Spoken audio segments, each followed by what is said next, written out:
இந்த சிப்பில் மறைமுகமாக மனிதனுடைய டிஎன்ஏயின் கட்டமைப்பை மாற்றி தேவ சாயலை சீர்குலைத்து மனிதன் தேவராஜ்யத்துக்குள் நுழைய முடியாதபடி தடை செய்துவிடும் அந்தி கிறிஸ்துவின் தந்திரம் உள்ளது.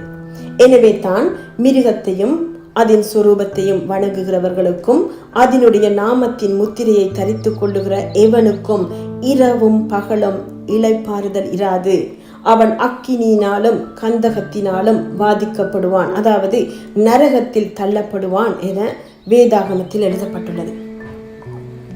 இந்த சிப் மூலம் மைண்ட் கண்ட்ரோல் பண்ணப்படுவதுடன் மனிதன் நினைப்பதை கூட ஸ்கிரீனில் பதிவு செய்ய முடியும். ஆகவே அதன் பின் அந்தி கிறிஸ்துவுக்கு எதிராக எதையும் நினைக்க கூட முடியாது.